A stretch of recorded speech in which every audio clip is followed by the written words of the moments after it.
Assalamu alaikum. This is Mohammad Nasir, and let me tell you something. Today lecture is going to be very interesting. This will enhance your GK portion. So without wasting any time, let's start a session. Our first video is based on 25 MCQs. Our first MCQs is Pakistan took first structural adjustment package from IMF during the regime of Dash in the year 1958. तो पाकिस्तान ने सबसे पहला जो अपना मतलब लिया structure adjustment package, ठीक है, किससे? आईएमएफ से, इंटरनेशनल मॉनेटरी फंड जिसे कहा जाता है। तो ये during the regime, here the word regime means कि गवर्नमेंट, किसकी गवर्नमेंट थी जब पाकिस्तान ने सबसे पहले ये आईएमएफ से, मैं अगर सिंपली आपसे बात करूँ तो सबसे पहले पाकिस्तान ने आईएमएफ से जब कर्ज लिया था तो किसकी हुकूमत थी? तो अयूब खान साहब की हुकूमत थी, ठीक है, वहाँ पे 1958 में। तो इस ये क्या है स्ट्रक्चरल एडजस्टमेंट पैकेज, क्या होता है और ये किस वक्त हमें ज़रूरत पड़ता है? ठीक है, when you don't have enough dollar in your current account to pay what you on the world, जब आपके पास पैसे नहीं होते, वो भी नहीं होते जो आपने दुनिया से ले रखे हैं, उनको वापस करने के लिए आपके पास पैसे नहीं होते। और इसके अलावा आपके पास क्या होता है, आपके पास ये भी नहीं होता कि अपने मुल्क को सही तरह चला सके। तो इन दो बातों की वजह से आप क्या कहते हैं, आईएमएफ के पास जाते हैं और आईएमएफ डिफरेंट पैकेजेस आपको देता रहता है। ठीक है, आईएमएफ की मर्ज़ी है आप किस तरह का पैकेजेस अनाउंस करता है। तो जो पैकेज है पाकिस्तान ने लिया था वो स्ट्रक्चर एडजस्टमेंट पैकेज है। अब भी तकरीबन इस तरह का ही पैकेज पाकिस्तान अवेल करता है। होती वजह क्या है, होता क्या है, you need to borrow more to keep the economy going. This is called current account deficit. और इसी को करंट अकाउंट डेफिसिट करता है कि आप मज़ीद रकम लेते हैं कि आपकी इकोनॉमी चलती रहे। To fulfil our debts obligation we need to borrow more money from the international lenders. International lenders कौन सा? लेंडर्स मीन कर्ज देने वाले। तो नेमली आईएमएफ है, ठीक है, इंटरनेशनल मॉनेटरी फंड है। तो आईएमएफ अगर हम ये देखें, इस तरह देखें, हमारी इकोनॉमी बिल्कुल जिस तरह ये ग्राफिकल रिप्रेजेंटेशन में दिखाया गया तो बिल्कुल गिर जाती है खड्डे में एट दी एंड। अब इस तरह जिस तरह ये भाई परेशान अपने बालों को नोच रहा है, तो ये सियासतदान इस तरह होते हैं और फिर जाते हैं आईएमएफ के पास, क्योंकि इन्होंने कुछ नहीं किया होता सिवाय, हकीकत में बात कर रहा हूँ कि जितने हैं ये दावे हैं, वजह यह है कि इनको ज़रूरत नहीं है, इनके घरों में हर चीज़ है। क्वेश्चन नंबर, इसी की आईएमएफ की बात करें तो आईएमएफ ब्रिटन वुड कॉन्फ्रेंस के बाद ना इस्टेब्लिश हुआ 1944 में, और इसने काम करना स्टार्ट किया 27 दिसंबर 1945 में। ठीक है, ब्रिटन वुड कॉन्फ्रेंस के बाद इसे काम, ये सवाल एमसीक्यूज में एमपीपीएससी में पूछा जाता है। अयूब खान के बारे में बात करें तो अयूब खान देखिए 1953 से 1958 तक ये हैं अयूब खान साहब भाई, जो कि डिफेंस और होम मिनिस्टर सबसे पहले बनाए गए 1953 से। ज़रा इसे गौर से सुने, 1953 और 1958 तक ये डिफेंस और होम मिनिस्टर, और ये पहले फौजी थे जिन्हें पाकिस्तान में मतलब सिविलियन के अहदे दिए गए। ये डिफेंस और होम मिनिस्टर सिविलियन को होना चाहिए था, किसी सियासतदान को होना चाहिए, ना कि किसी फ़ौजी अफसर को। तो ये पहली बार पाकिस्तान में हुआ था कि कोई फ़ौजी अफसर हमारा डिफेंस और मिनिस्टर लगा था और होम मिनिस्टर। वजह तब भी यही थी कि जो हमारे सिविलियन थे वो सही काम नहीं कर रहे थे, वो सियासतदान सही लोग नहीं थे तब भी। ये भी एक हकीकत है और ये भी हकीकत है अच्छे से इनके लगने से काफ़ी मेरिट्स और डिमेरिट्स सब कुछ होते हैं, हर जगह होते हैं। तो ये पहले मिलिट्री पर्सन थे जिन्हें मतलब ये अहदे दिए गए, सिविलियन अहदे दिए गए, डिफेंस और होम मिनिस्टर बनाए गए 1953 और 1958 में अयूब खान साहब को। और इनके बाद अब ये एडमिनिस्ट्रेटर मार्शल एडमिनिस्ट्रेटर किस नाम, प्रेसिडेंट किस नाम बने, ये अब सवाल है। 1958 में तो हमने पढ़ लिया जो इसकी इनकी हुकूमत थी, उम्मीद आपको नहीं भूलेगा। 1958 में इनकी हुकूमत थी, इनका मार्शल लॉ आता है, मार्शल लॉ एडमिनिस्ट्रेटर थे ये, और फिर ये प्रेसिडेंट भी बने। ये किस तरह बनेगा, असल में एक सिकंदर मिर्ज़ा जो कि एक पॉलिटिशियन है, उनको अपनी हालत जो है, इससे पहले वो ज़ाहिर सी बात इक़्तिदार में थे तो उनकी हालत कुछ सही नहीं थी उनके इक़्तिदार की। तो उन्होंने कहा कि क्यों ना मुझे साइड पे कर दिया जाए, मैं मार्शल लॉ लगा दूँ। तो उन्होंने फ़ौरन से मार्शल लॉ लगा दिया। मार्शल लॉ जो लगा दिया, लेकिन अब ज़ाहिर सी बात है कौम को, आवाम को किसी ने संभालना तो है। अब इनका तो बस का काम नहीं था, इनको चाहिए थी फ़ौजी मदद। अब फ़ौजी मदद के लिए इन्होंने क्या किया, अयूब खान को as a martial law administrator लगा दिया। हालांकि जब फ़ौज के जो सबसे बड़ा हमारा ओहदा है चीफ़ और आर्मी स्टाफ, इसके लिए जिन 4 बंदों का नाम दिया गया, अयूब खान का नाम था ही नहीं उसमें। मगर क्योंकि सिकंदर मिर्ज़ा ने ज़ाहिर सी बात है मार्शल लॉ डिक्लेयर किया था और इनके लिए इन्हें उसी मतलब अपने मुताबिक एक बंदा चाहिए था जो इनको अयूब खान ही सबसे बेहतर लगा। तो अयूब खान को इन्होंने मार्शल लॉ एडमिनिस्ट्रेटर लगा दिया। 7 और 8 अक्टूबर की रात 1958 में ये सारा कुछ अमल हुआ। अब सिकंदर मिर्ज़ा के साथ भी अयूब खान ने हाथ कर दिया। हाथ क्या किया कि 26 अक्टूबर को सिकंदर मिर्ज़ा कहा कि भाई आप तो इंग्लैंड में आप जब चले गए हैं तो आपको वापस आने की ज़रूरत नहीं है। मतलब ये वहाँ पे इन्हें एक किस्म का मैसूर का, आप ये कह सकते हैं कि मैसूर का दिया गया, इन्हें वापस नहीं आने दिया। तो बाद में सिकंदर मिर्ज़ा भी इस बात पे पछताए थे कि मुझे ऐसा नहीं करना चाहता, मतलब ये सारा कुछ जो मार्शल लॉ डिक्लेयर नहीं करना। हालांकि शायद उनको मौका अगर सही तरह मिलता तो वो ये बात ना करते। तो अयूब खान इस तरह बाद में प्रेसिडेंट बने और पहले मार्शल लॉ एडमिनिस्ट्रेटर बने। क्वेश्चन नंबर 2 है, the only species of the cat family that lives and hunts in groups is guard. अच्छा, यहाँ बात हो रही है बायोलॉजी से रिलेटेड है। तो वो कहते हैं कौन सी सिर्फ एक ही स्पीशीज़ है कैट की जो कि रहती भी फैमिली, एक किस्म का फैमिली, यानी कि सारा घराना उस स्पीशीज़ का एक साथ रहता है, और हंट्स भी ग्रुप में करती है, मिल के लड़ते हैं, मिल के हंट करते हैं, अपने शिकार को मारते हैं। तो देखें बिल्ली की फैमिली की बात हो रही है, हमने बिल्ली को सारी ज़िंदगी देखा है दीवारों पर टेढ़ता। यहाँ पे ऐसी क्या मतलब स्पीशीज़, असल में बात यहाँ पे ये हो रही है कि स्पीशीज़ में ये होता है कि हम बहुत सी जो मतलब स्पीशीज़ हैं उनको सिमिलैरिटीज़ के तौर पे ना एक साथ रखते हैं। उनमें जो सिमिलैरिटीज़ होते हैं उनकी बेसिस पे कहते हैं ये एक ही स्पीशीज़ है। तो बिल्ली और लायन में बहुत सी सिमिलैरिटीज़ है। ठीक है, बिल्ली हंट नहीं करती मतलब उस लेवल पे, लेकिन उसकी जो जितनी करेक्टरिस्टिक्स हैं ना, इनमें बहुत सी जो है मुमासलत पाई जाती है, जिसकी वजह से इन्हें सेम स्पीशीज़ में रखा जाता है। तो अब ये जाहिर सी बात है, अब एक ही स्पीशीज़ है तो जाहिर सी बात है अब हंट कौन करता है, लायन करता है, जाहिर सी बात है मशहूर है अपनी हंटिंग की वजह से, और फैमिली के साथ ही रहता है। लायन की जितना भी उसका फैमिली है, उसकी जो मतलब उसके लायन के बच्चे होते हैं वो उन्हें इनकी फैमिली के तौर पे ही रहते हैं एक साथ, इनके इसका मतलब करीब करीब रहते हैं। क्वेश्चन नंबर 3 है, Takht Bhai is an archaeological site of Buddhist civilization located near the city of. तो ये सारे कदीमा की एक जगह है। तो ये किस सिटी में है, किस सिटी के नज़दीक है, ठीक है, ये यहाँ पूछा गया है। तो ये मर्दान के करीब है, ये मर्दान में है, ठीक है। तो ये जो आसार कदीमा की ये जगह है जो बुद्धिस्ट सिविलाइजेशन, बुद्धिस्ट तहज़ीब को जगाता है, बुद्धिस्ट तहज़ीब के बारे में हमें बताता है, या उनके आसार के बारे में हमें इल्म होता है कि वो किस तरह के लोग थे, उनकी क्या तहज़ीब थी, किस तरह रहन सहन था, कैसे घरों में रहते थे, कैसे कपड़े पहनते थे, ये सब चीज़ें मतलब हम इन चीज़ों से देखते हैं, उनके आसार कदीमा है, ठीक है। तो आर्कियोलॉजिकल साइट ये जो है ये मर्दान में, इसकी मैंने यहाँ पे पिक लगा दिया। और यहाँ पे लिटिल बिट मैंने एक और बात यहाँ पे मेंशन कर दिया कि ये जो वर्ड है ना, ये तख्त बाही है, नॉट तख्त भाई, ठीक है। तो इसे वैसे मिस जो है प्रोनाउंस किया जाता है अमूमन। और ये है उनकी सिविल जो जिसके बारे में हम पढ़ रहे थे कि आर्कियोलॉजिकल जो साइट है बुद्धिस्ट की, वो ये है, ये काफ़ी बेहतर तरीके पे रखी गई है। मतलब देखने अब इसमें अब भी ज़्यादातर चीज़ें मुनहदम नहीं हुई और काफ़ी हद तक हमें मतलब मालूम होता है कि किस तरह के घर वो बनाते थे। क्वेश्चन नंबर 4 है, हु रोड द बुक तहरीकुल उम्म वल मलूक, ठीक है। तो ये तारीख़ की किताब है, ये इब्न जरीर तिबरी साहिब ने लिखी है, ठीक है, जो अपना बहुत आला मकाम रखते हैं। जो तारीख़ की किताबें हैं इनमें हिस्ट्री होती है इस्लाम की और दीगर हिस्ट्रीज होती हैं और बड़ी डिटेल से इनमें बात होती है। तारीख़ की किताबें हैं, ठीक है। तो इब्न जरीर तिबरी रहमतुल्लाह ने लिखी है ये। क्वेश्चन नंबर 5 है, national assembly adopted the 26 constitution amendment bill 2019 on. तो ये एक बिल था जो कि 26 कॉन्स्टिट्यूशन में अमेंडमेंट की गई थी 2019 में, ये मई 13 को, ठीक है, ये पेश किया गया था। इस बिल का मकसद ये था कि जो सीट्स हैं ट्राइबल डिस्ट्रिक्ट्स की ना नेशनल असम्बली और खैबर पख्तूनख्वा में, इनको इंक्रीज़ किया जाए, इनको उनका हक़ दिया जाए डिस्ट्रिक्ट में, उनका जो नुमाइंदगी है वो प्रॉपर से उन लोगों को मिल सके।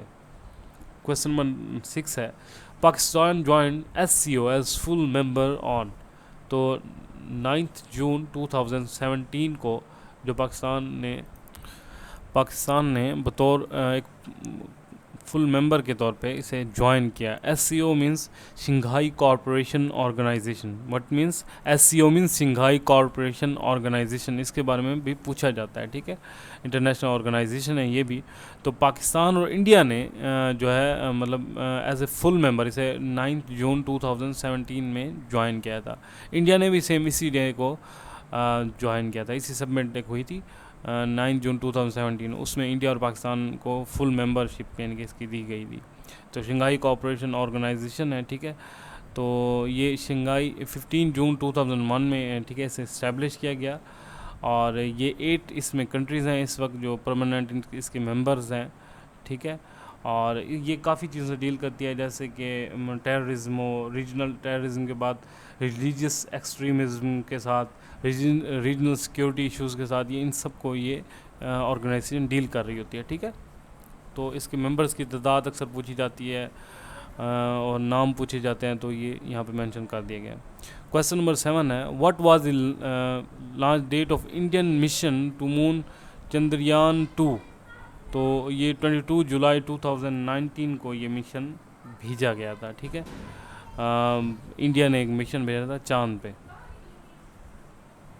क्वेश्चन नंबर 8 है, are red wavy line under text indicates. देखिए हम जब भी इसमें काम करते हैं MS वर्ड में, ठीक है, तो ये हमें ये जो एप्लीकेशन है हमें बहुत से इसमें बेनिफिट्स देते हैं। फॉर एग्जांपल अगर हमने स्पेलिंग मिस्टेक्स की हों किसी में, तो उसमें हमें ये शो कर देता है कि भाई आपने स्पेलिंग को गलत मतलब टाइप कर दिया, अगर इसमें वो स्पेलिंग ऐड हो तो, ठीक है।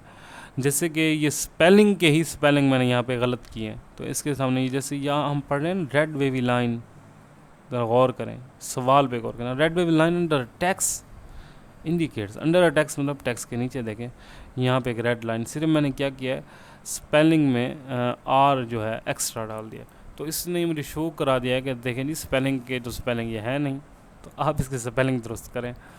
जैसे कि ये देखें, जैसे ही मैं इसके स्पेलिंग दुरुस्त करूँगा, ये वो जो लाइन है वो चली गई है, ठीक है। तो जैसे ही हम कोई गलत स्पेलिंग हम यानी कि इसमें डालते हैं, तो ये हमें शो होती है वो लाइन, ताकि हम उसे दुरुस्त कर सकें। तो right option is C, spelling mistakes. Question number 9 है, which operation will you perform to move a block of text in MS word. तो वो कौन सा ऑपरेशन है, वो ऑपरेशन मीन्स मतलब कौन सा ऐसा काम है, या मतलब कौन सा एक प्रॉपर प्रोसेस है। ऑपरेशन मीन्स एक कंप्लीट प्रोसेस, ठीक है, जिसके ज़रिए आप किसी एक मतलब ब्लॉक का मतलब एक किसी पैराग्राफ को उठा के टेक्स्ट का किसी और जगह कर सकते हैं, ठीक है। ये ज़रा कॉमन सेंस भी है इसमें। कॉपी एंड पेस्ट, जैसे आप कॉपी करेंगे और पेस्ट करेंगे तो क्या होगा, एक ब्लॉक जो है वो किसी दूसरी जगह पेस्ट तो हो जाएगा, मगर यहाँ पे ज़रा क्वेश्चन पे गौर करें, which operation will you perform to move a block from block after move. अब वो कह रहे हैं वहाँ पे भी ना रहे यहाँ पे, लेकिन जब कॉपी करेंगे और पेस्ट करेंगे तो वहाँ पे भी जो चीज़ होगी। यहाँ पे सवाल तो ये है कि उधर से भी उड़े और आगे भी पेस्ट हो। सी को देख लेते हैं कि पेस्ट एंड डिलीट, जाहिर सी बात है क्या पेस्ट होगा, जब कॉपी नहीं होगा तो पेस्ट क्या होना है, ये भी गलत हो गया। पेस्ट एंड कट भी नहीं हो सकता, ज़ाहिर कट तो पहले करना है बाद में पेस्ट, तो ऑप्शन बी इज़ राइट। पहले हम किसी भी पैराग्राफ को अगर कट करेंगे, ठीक है, तो वहाँ से वो ख़त्म हो जाएगा, ठीक है, लेकिन अगर कहीं पे पेस्ट करें तो वहाँ पे आ जाएगा, तो ये बिल्कुल परफेक्ट बात यहाँ पे बनती है। तो B is right option. Question number 10 है, the famous painting La Gioconda, may be my pronunciation wrong, I don't know how to pronounce this word, is better known as Mona Lisa. ठीक है, ये एक मोनालिसा की तस्वीर है जो आप देखते होंगे, इस तरह एक खूबसूरत सी कुड़ी ऐसे बैठी है, तो उसकी जो फेमस तस्वीर है मैंने यहाँ पे लगाई नहीं, मगर इसे मोनालिसा की वो पिक है, ठीक है, उसे ये नाम दिया गया। क्वेश्चन नंबर 11 है, Sikhism is a religion of, जो सिख भाइयों का हमारा मज़हब है उनका, तो उसमें कितने गुरु हैं, उसमें टोटल जो है 10 गुरु हैं, ठीक है, there are 10 gurus in Sikhism religion. Question number 12 है, within 6 month of Quaid Azam death, Quaid Azam की जिस 6 महीने की वफ़ात के बाद, 6 महीने वफ़ात होने के बाद Pakistan constitution assembly adopted, Pakistan की जो कानूनी असम्बली है उसने क्या अडॉप्ट किया, किस चीज़ को लिया, ऑब्जेक्टिव रेजोल्यूशन। आप जानते हैं कि पाकिस्तान का अपना कोई आइन नहीं था जब पाकिस्तान का बना, तो इस आइन बनाने के लिए भी सोचा गया, बैठा गया कि देखें हमारा आइन नहीं है, हम इंडिया के आर्टिकल यूज़ कर रहे हैं, आई थिंक 1935 आर्टिकल हम इस्तेमाल कर रहे थे, इंडियन कॉन्स्टिट्यूशन इस्तेमाल कर रहे थे, तो हमें अब हमारे पास अपना आइन होना चाहिए। तो इस बारे में बात हुई और ये कहा गया कि देखें अब कमेटी बनाए ना एक जिसम जो कि आइन बनाएगी, तो उसे ही ऑब्जेक्टिव रेजोल्यूशन कहा है। ठीक है, ये 7 मार्च को पेश की गई और 12 मार्च को अप्रूव हुई। ठीक है, तो उस वक्त जो प्राइम मिनिस्टर थे वो लियाकत अली खान थे। तो इसके बाद जो हमारे 3 जो है आइन बने, 1956 जो हमारा पहला कॉन्स्टिट्यूशन आइन था, जो सेकंड था 1962 था, और जो थर्ड था जो अब तक नाफिजुल अमल है वो 1973 था। आपको फिर याद कर लें 1956, 1962 एंड 1973, ये हमारे 3 आइन है, कानून है। क्वेश्चन नंबर 30 है, the Pakistan film Zarqa became very popular in Pakistan and the Middle East, who played the character of Zarqa in the movie. तो जो पाकिस्तानी फ़िल्म ज़रका है, ठीक है, ये बहुत ही पाकिस्तानी फेमस हुई है ना, ये जो मूवी है, ये फ़िल्म है। ठीक है, और मिडल ईस्ट में भी हुई है, सिर्फ जस्ट पाकिस्तान में नहीं हुई। तो इसमें ज़रका का जो किरदार है ना, वो किसने यानी कि निभाया है। ठीक है, द फिल्म ज़रका की बात हो रही है और इसके किरदार किसने निभाया ज़रका का, तो नीलो जी ने जी इसका किरदार निभाया है। क्वेश्चन नंबर 40 है, 40, OIC क्या है? मुस्लिम की ऑर्गेनाइजेशन है, हमारे मुसलमानों की, an organisation of Muslim states. ठीक है। क्वेश्चन नंबर 15 है, a mural is an piece of art work. तो ये किस तरह का आर्ट वर्क होता है? मैं आपको यहाँ पे एक तस्वीर शो, देखिए हम बाज़ औक़ात आप देखते होंगे दुकानों में या चीज़ों में लोग इस तरह पेंटिंग करवाते हैं ना, एक दीवार पे पेंटिंग करवाते हैं, क्योंकि ये बहुत महंगा प्रोसेस होता है। तो इस आर्ट को, इस काम को, इस तरह इस बनाने को ये कहा जाता है। ठीक है, any piece of art work. ठीक है, तो ये एक आर्ट वर्क है जो बहुत ही उम्दा है।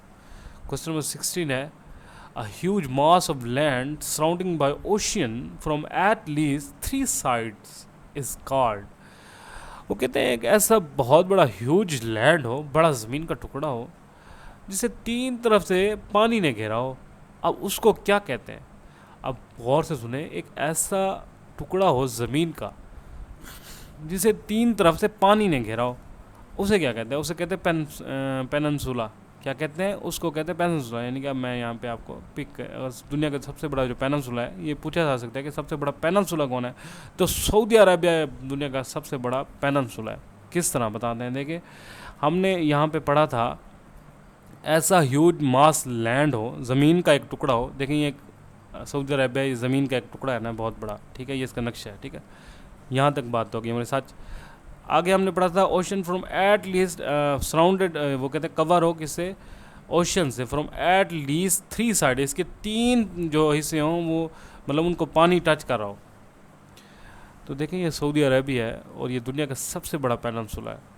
इसको 3 साइड से जो है वो सी लग रहे हैं।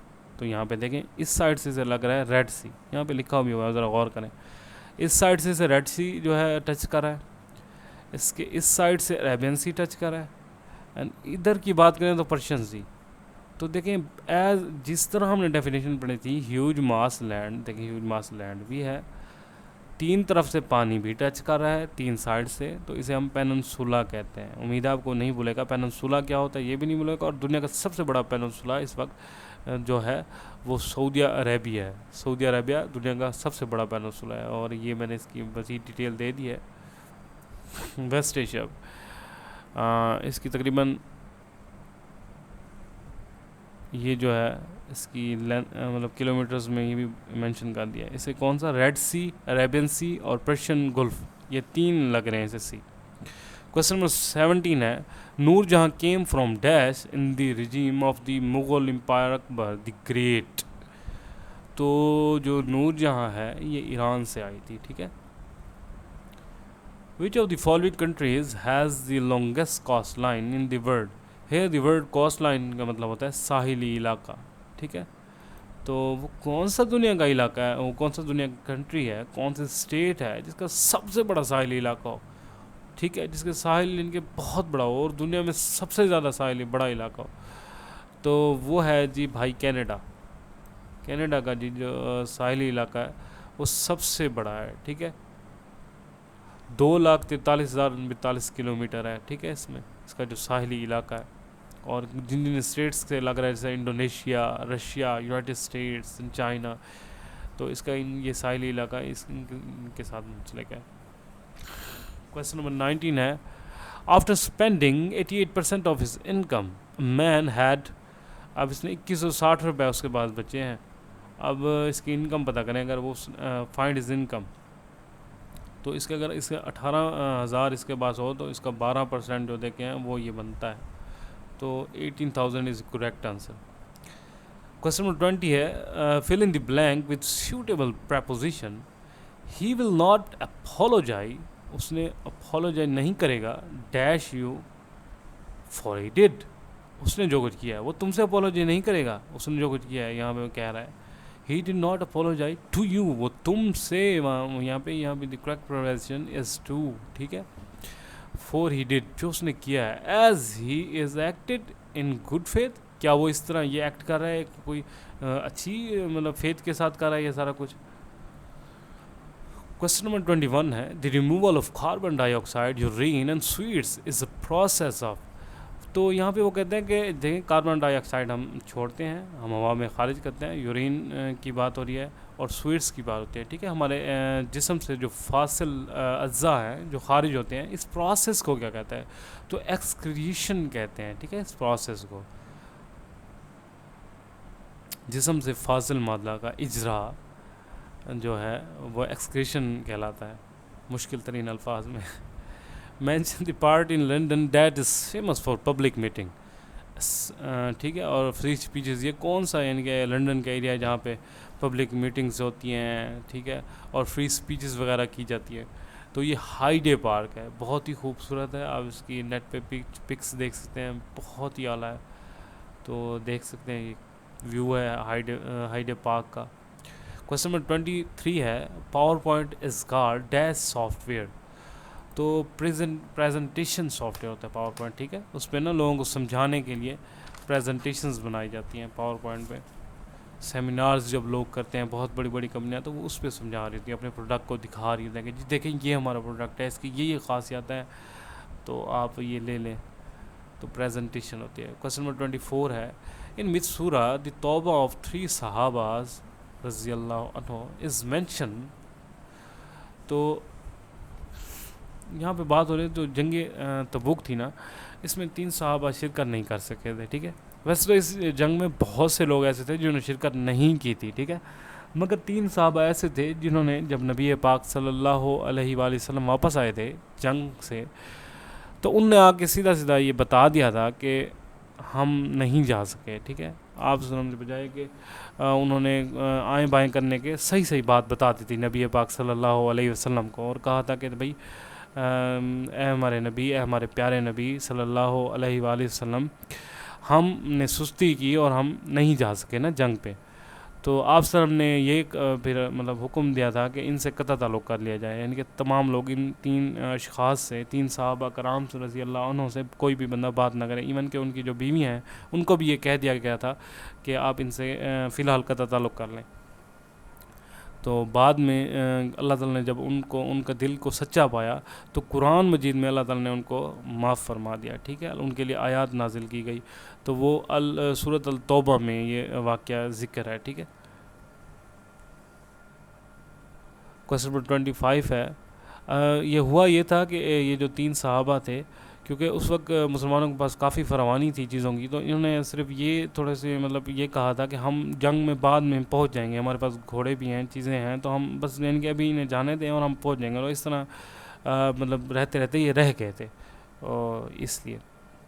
क्वेश्चन नंबर 25 है, all of following constitute security risk and possible violation of privacy except, तो इसमें सबसे ज़्यादा जो सिक्योरिटी रिस्क बहुत ज़्यादा होता है इनमें, ठीक है, प्राइवेसी, तो उसमें आइडेंटिटी थ्रेट का बहुत ज़्यादा होता है, वायरसेस का बहुत ज़्यादा होता है, हैकर्स का होता है, स्पैम का इतना कोई ख़ास नहीं होता, ना होने के बराबर होता है, ठीक है।